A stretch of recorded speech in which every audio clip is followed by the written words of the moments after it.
The sky was black and broken with fire. Ethan Cole's small escape ship tore through the storm clouds of a dying world, flames trailing behind like a comet. His controls blinked red, oxygen low, power failing. He whispered to himself, voice shaking, "No more war. I just want peace." He had fought for years in the human wars, seen cities burn, friends die, planets fall silent. Now he only wanted to rest. But fate had one last plan.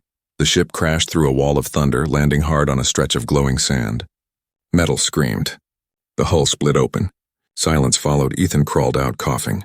The air was thick, heavy, but breathable. The sand under his hands shimmered faintly, like silver dust alive with energy. Strange plants bent toward him as if curious. The world was quiet. No sounds of machines, no radio chatter, no people. Just the wind. "This is it," he said softly. "My last stop." He set up a small camp near the broken ship, repairing what he could. Night came fast. The sky turned violet, filled with 2 moons and countless stars. For the first time in years, there was no gunfire, no orders, only calm. But peace didn't last. While he was fixing a transmitter, a faint whisper reached his ears. It wasn't wind. It was a voice. A woman's voice, soft and strange, speaking in a language he didn't know.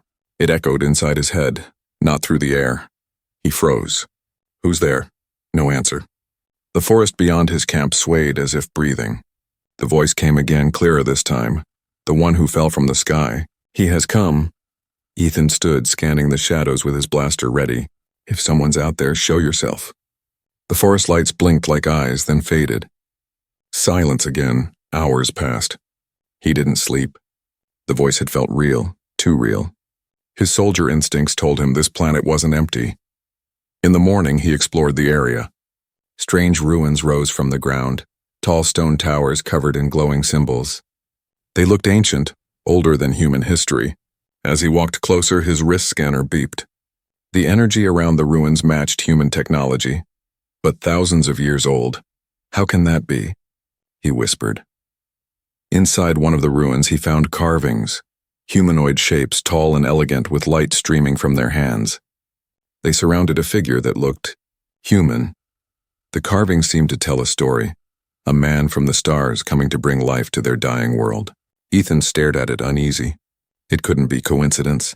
He stepped back and his boots touched something soft. A flower, glowing blue, pulsing with light. When he reached down, it reacted to his touch, spreading light across the floor. The symbols on the walls lit up one by one, the air hummed. The same voice from before whispered again, closer now. "He carries the spark." Ethan's heart pounded. "What spark? Who are you?" The light gathered in front of him, forming a faint shape. A tall figure of light with long hair and glowing eyes. She looked almost human, but her presence felt otherworldly. Her lips moved, but no sound came out. Only a feeling in his mind, like emotion turned into words. Then she vanished, leaving behind a trail of soft light. Ethan stumbled back out of the ruins, shaking. "This planet isn't empty," he muttered. As the second night fell, he sat by the fire, trying to calm his thoughts. The wind carried soft, distant singing, female voices, gentle but sad. The sound echoed across the valley, almost hypnotic. Then from the shadows, movement. Figures appeared, tall, elegant, glowing faintly under the moons. Their eyes shimmered like crystals, and their skin reflected the light of the stars. They surrounded him silently, their faces calm but full of emotion, curiosity, hope, and something deeper. One of them stepped forward. Her voice was clear but echoed inside his mind instead of through air. "The last man from the stars," she said softly. "You have come, just as the prophecy said." Ethan's hand went to his blaster, but he didn't fire. He felt no danger, only confusion. "I don't know what you're talking about," he said. The woman smiled sadly. "You will. Soon. Our world is dying, and you are the key." The others bowed their heads. The ground beneath them glowed brighter, as if the planet itself was listening. Ethan looked up at the 2 moons, heart racing. He had wanted peace, but peace had found him, in the form of a mystery that would change the fate of worlds. The night after his first contact, Ethan Cole couldn't sleep. The sound of the alien women's voices still echoed in his mind, soft, haunting, and too real to forget. Every time he closed his eyes, he saw their glowing eyes and heard their strange words. You are the key. When the red sun rose over the horizon, Ethan stepped out of his camp. The planet's light was strange, warm but weak, like a star that had almost burned out. He looked around the alien forest where plants shimmered faintly, and the air smelled of metal and rain. That's when he saw her again, the woman who had spoken to him through his thoughts. She stood on a rock ledge watching him silently, her silver hair floating in the wind. Her eyes glowed softly, but her expression was sad, almost human. Ethan raised his hand slowly. I'm not here to fight, he said. The woman tilted her head, her voice echoing directly into his mind. We know you came from the stars. You seek peace. But peace is gone here too. She moved closer, and for the first time Ethan could see her clearly. Her skin shimmered with faint light patterns, and her movements were graceful, almost unreal. Around her neck hung a crystal that pulsed like a living heart. My name is Soraya, she said. I am one of the Lurians and what remains of my kind. Ethan looked around. There are more of you? Soraya nodded sadly. Once we were millions, now we are less than 1,000. The planet is dying. Our life force and the light you see in our bodies fades with every dawn. Her words struck him like a punch. What happened? Soraya's gaze lifted toward the dark sky. Long ago, we were made to be perfect. We were born from the same humans who came here thousands of years before you. But our creators left, and we were forgotten. Our world turned against us. The core of the planet began to die, and with it our power. She looked at Ethan with quiet hope, until the prophecy came true, that one day a man from the stars would fall from the sky and carry the spark to save us. Ethan shook his head. I'm just a soldier. I don't have any spark. I'm tired, broken. I just wanted rest. Soraya's face softened. The stars don't choose the strong. They choose the willing. Before he could answer, she gestured for him to follow. Ethan hesitated, then went with her. They walked through forests of glowing vines and into a valley of silver water. Strange structures rose like giant petals, humming softly, homes made of living crystal. Hundreds of Lurians stood there, watching silently as the two entered. All of them looked weak, their glow fading. Children lay resting beside the water, their light dim like candles near their end. Ethan's throat tightened. You're really dying? Soraya nodded. Every year fewer of us awaken. We can no longer give birth. Our bodies reject the spark of new life. Ethan didn't understand everything, but the sadness in their eyes told him the truth. They were desperate. A people fading into silence. Soraya led him to a chamber made of black glass. In the center floated a crystal sphere glowing faintly. She placed her hand on it and the surface lit up with energy. This is the heart of our world, she said. It connects every living thing on this planet. But it is weak now. When you arrived, it awakened for the first time in 100 years. Ethan frowned. Because of me? Yes, Soraya whispered. Your blood. Your DNA carries what we lost.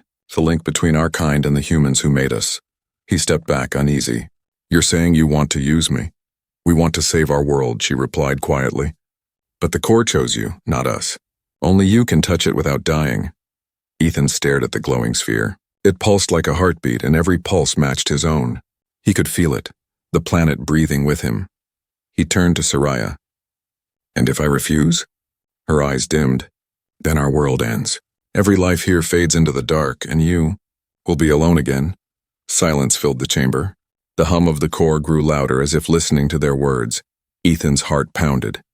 He wanted peace, not this, not another burden, not another war. But as he looked around at the dying children, at the fading light of a civilization holding on by faith, something inside him shifted. He didn't answer. Not yet.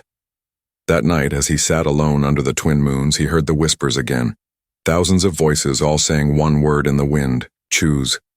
The ground beneath him glowed faintly, and the stars above seemed to flicker in rhythm with his pulse. Peace had brought him here, but destiny wasn't done with him yet. The next morning, the air on the alien planet felt heavier. Ethan Cole stood at the edge of the Lurian city, staring at the horizon where the two suns rose side by side, one bright, one fading. The light looked beautiful but strange. Everything about this world felt wrong yet alive. He hadn't slept.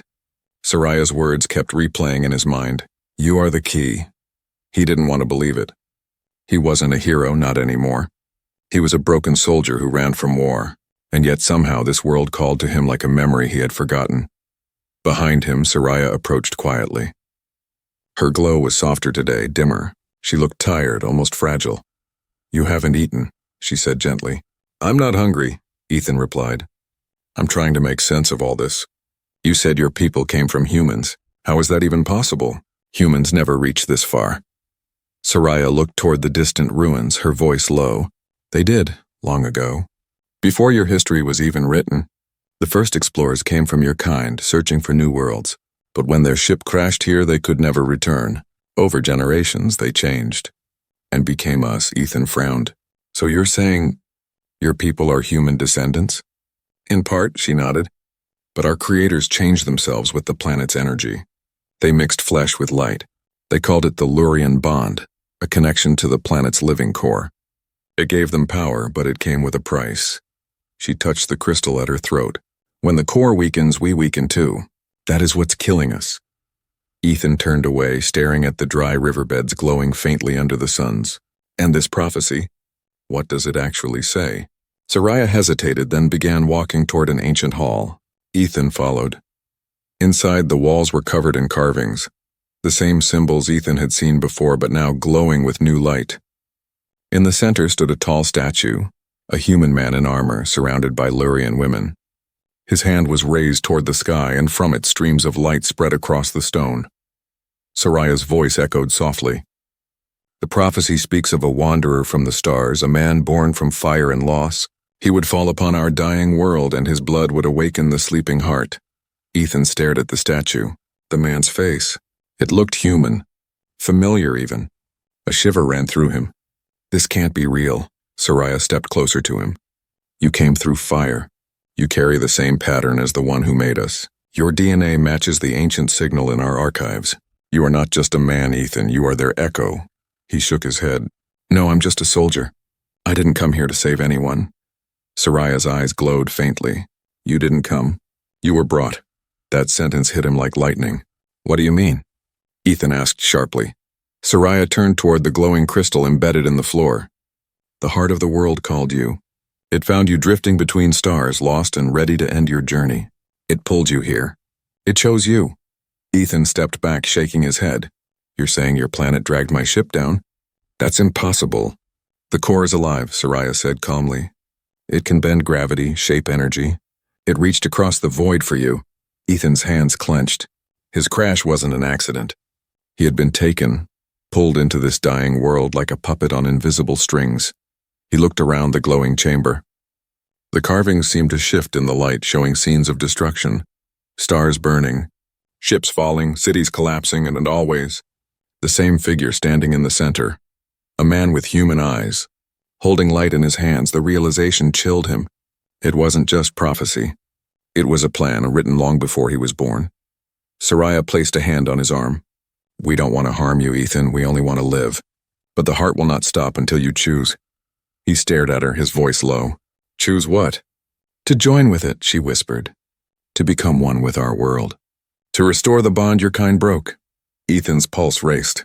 He looked down at his hand, when a faint light shimmered under his skin just for a second. His breath caught. "What's happening to me?" Soraya's eyes widened.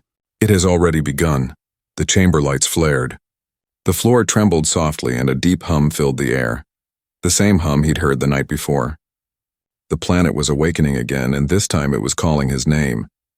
Ethan stumbled back, heart pounding, staring at the light rising from the crystal veins in the floor. The carvings around him glowed brighter, pulsing with his heartbeat. The air buzzed with strange energy, and a single word echoed in his mind louder than ever. "Awaken." The ground shook. The statue cracked. And somewhere deep beneath the city, the planet's heart answered, alive, aware, and waiting. Ethan Cole woke to a deep vibration under the ground. It wasn't an earthquake, it was a heartbeat. Slow, heavy, and alive. Every pulse made the light veins in the floor glow brighter, spreading across the alien city like rivers of silver fire. He sat up quickly. The faint glow under his skin was still there, just enough to make him shiver. "What's happening to me?" he whispered. From the shadows, Soraya stepped forward. Her light had faded almost to nothing. The bond has started, she said softly. The world is reaching for you. Ethan stood angry now. I didn't ask for this. I didn't ask to be part of your prophecy. Soraya lowered her head. I know. But there is something you must see before you decide. She led him through the glowing streets toward the far mountains. As they walked, the Lurians bowed silently, their fading light flickering in respect or fear. Ethan couldn't tell which. The air grew colder, the skies darker. Strange ruins appeared again, carved deep into the mountain stone. These ruins, Soraya said, are older than our memory, even older than the first Lurians. The entrance was sealed by a heavy metal gate covered in symbols. When Soraya placed her glowing hand upon it, the metal shifted and dissolved like smoke, revealing a deep tunnel lit by blue light. Ethan followed her inside, his boots echoing on the cold floor. The walls were smooth and not stone but metal. Human metal, he froze. Wait, he said slowly, running his hand along the wall. This alloy, it's earth-made. Military grade, Soraya turned to him. You know it? I worked with this kind of structure before, Ethan muttered. It's human tech. Thousands of years old. They walked deeper until the tunnel opened into a vast underground chamber. Machines lay scattered everywhere. Broken, rusted, covered in vines that glowed faintly. At the center stood a large sphere, half buried in the ground with faded letters scratched across it. Ethan brushed away the dust. The letters spelled, USS Horizon, Human Expedition Project. His heart stopped. No, this can't be. He stared at the broken emblem, the old United Systems symbol, the same emblem that was once worn by Earth's first colonists. Soraya watched his face. You see it now, she said quietly. Your people came here. They made us. Ethan stepped back, disbelief on his face. We left them. We abandoned them. That's what killed your world. Soraya's voice trembled, but she nodded. The humans who stayed changed themselves to survive. They became light. They became us. But when the core began to die, the connection between our worlds broke. The Lurian bond turned from a gift into a curse. Ethan's mind raced. He walked around the sphere, seeing names scratched into the metal. Human names long forgotten. They tried to restart the planet, he said. Terraform it. But something went wrong. Yes, Soraya whispered. They awakened the core too early. It fused with their energy. That's why it's alive. That's why it called you. Ethan touched the metal again, feeling warmth beneath it. So I'm not just some random traveler. I was brought here to finish what they started. The core believes you are the last link, Soraya said. The last human who carries the original pattern. The code that made us possible. Ethan shook his head, stepping away. You're asking me to trust a machine buried under a dying planet. That's insane. Soraya's eyes glowed faintly. It's not a machine anymore. It's alive. Because of your kind. Ethan looked up at her, frustration and fear in his voice. If I help you, what happens to me? What if this bond kills me? She hesitated. It might. The core's power is too great for one man. But if you don't, it will die, and with it every Lurian. Ethan turned away, his hands shaking. He'd survived wars, betrayal, and death, but this felt different. This was fate, and he hated it. He stared at the massive metal sphere, a tomb of human failure and alien hope. The carvings on the walls began to glow, showing moving lights almost like holograms. They displayed scenes from the past. Humans arriving, building cities, merging with the Lurians. And then everything burning. Soraya's voice broke the silence. There is one more truth you must know, she said. You were not the first human the core tried to bring back. Ethan turned sharply. What? There were others, travelers from the stars. Soldiers, explorers. Each one was called. Each one failed. Their bodies couldn't survive the bond. But you are different. The core reacts to you.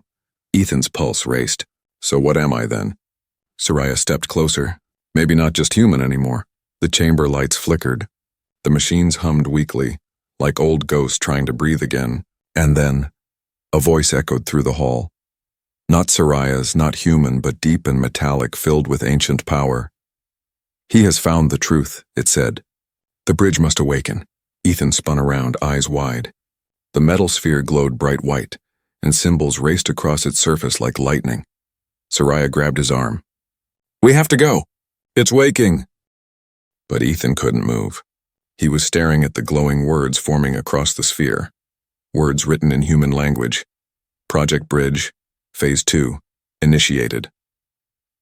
The ground trembled violently. Light exploded through the ruins.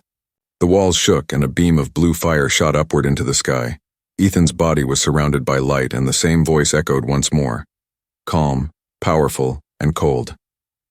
Welcome home. Bridge. The light swallowed everything. Ethan Cole felt his body lift from the ground, weightless and burning. The air around him vibrated with a sound that wasn't sound. It was energy, pulsing through his veins like electricity. He couldn't breathe. Couldn't move. All he heard was that same cold voice repeating inside his mind. Welcome home. Bridge. Then darkness. When his eyes opened again, he wasn't in the ruins anymore. He lay inside a large chamber made of glass and metal. Strange blue lights moved above him, scanning his body.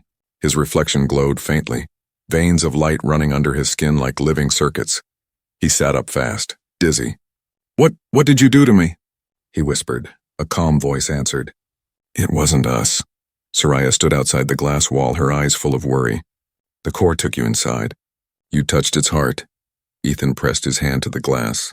"I remember voices. Data numbers, faces, like memories that weren't mine." Soraya nodded slowly. "It's the bridge code. You have been connected to the planet's consciousness. The core has accepted you." "Accepted?" Ethan laughed bitterly. "It's using me." Soraya lowered her gaze. "Maybe, but it's also changing you." She placed her hand on a glowing console. The glass walls faded, releasing him. Ethan stumbled out, looking around. The chamber was filled with floating screens, human text mixed with alien symbols. On one of the screens, old video footage played, human scientists speaking, adjusting equipment, their faces covered in helmets. Their logo read, Project Bridge, Phase 1. Ethan's heart raced. "This is human research footage. You had this all along?" "Yes," Soraya said softly. "We kept it hidden. Our ancestors called it the Forbidden Memory. It shows how your people created the link between life and light, how they turned humans into Lurians." Ethan stared at the screen. The scientists were experimenting on themselves, merging human DNA with the planet's core energy. Some screamed in pain, others dissolved into light. Then, a single message appeared on the screen, written in shaky letters. "If the bridge fails, humanity dies with us." The footage cut to static. Ethan stood silent. So this wasn't a rescue. It was an experiment gone wrong. Soraya nodded. The first bridge couldn't survive. The energy was too much for human flesh. They became the Lurians, half human, half light. And now the core is trying again. "With you." He turned away, angry. "I won't be your test subject. You already are," Soraya said gently. "The process has started.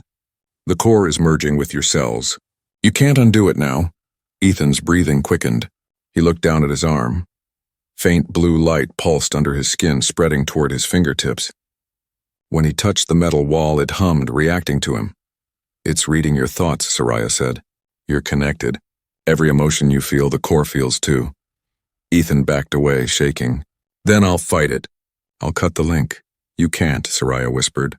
"If you die, the link dies, and so does our world." He glared at her. "You're asking me to become part of your planet."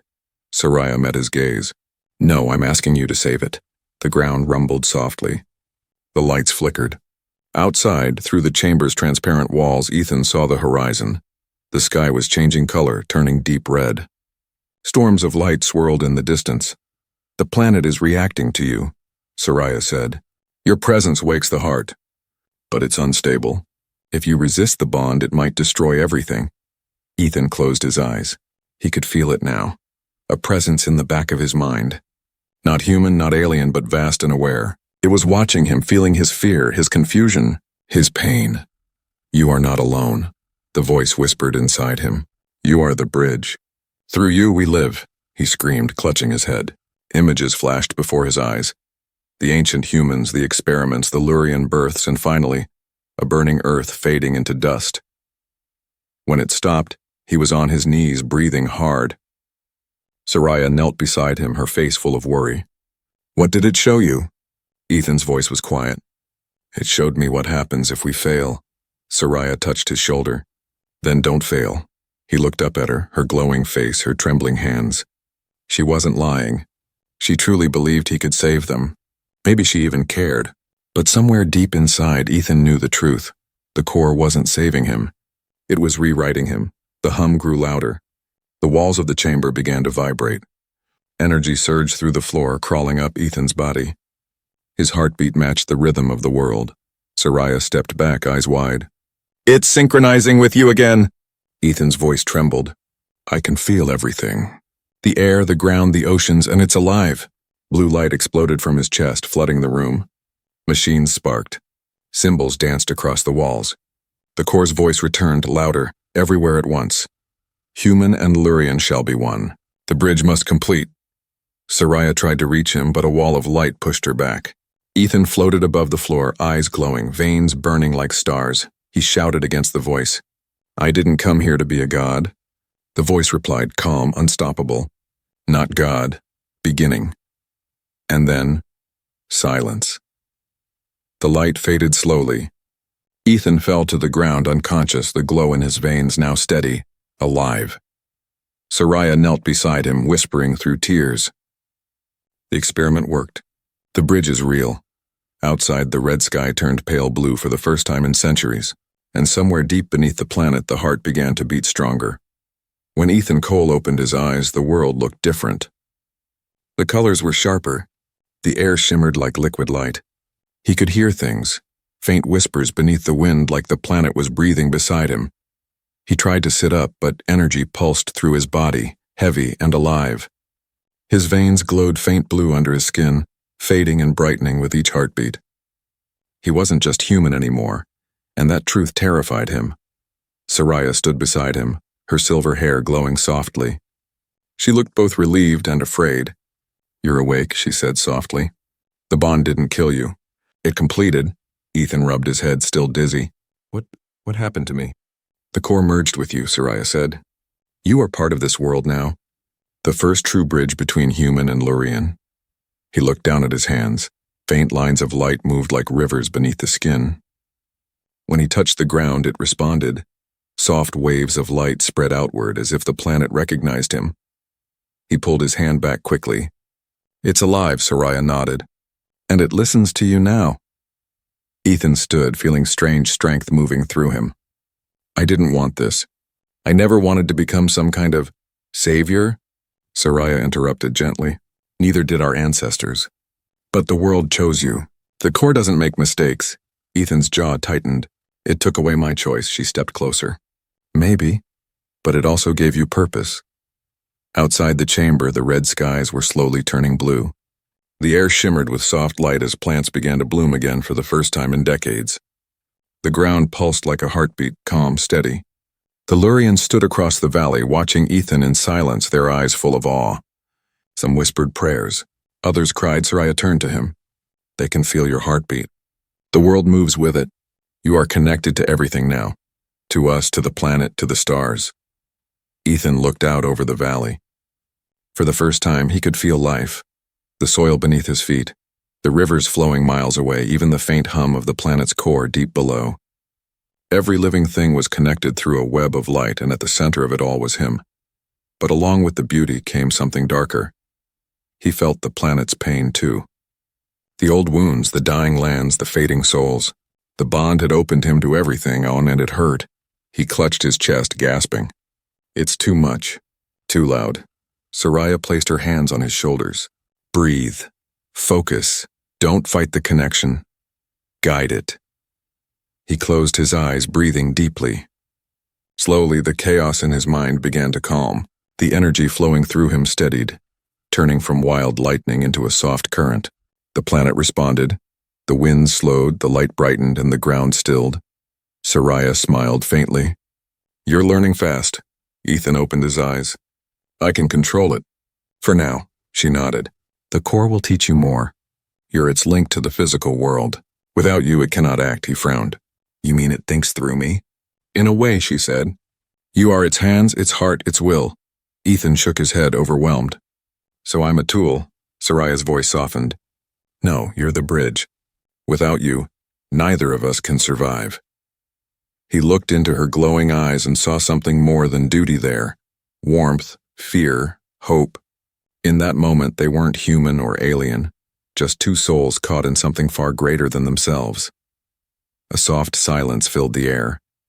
Then Soraya whispered, "You're changing the planet, Ethan, but it's changing you too." He turned toward her. "How long do I have before it finishes?" She hesitated. "I don't know. Maybe days. Maybe forever." Ethan exhaled slowly. "Then I'll make them count."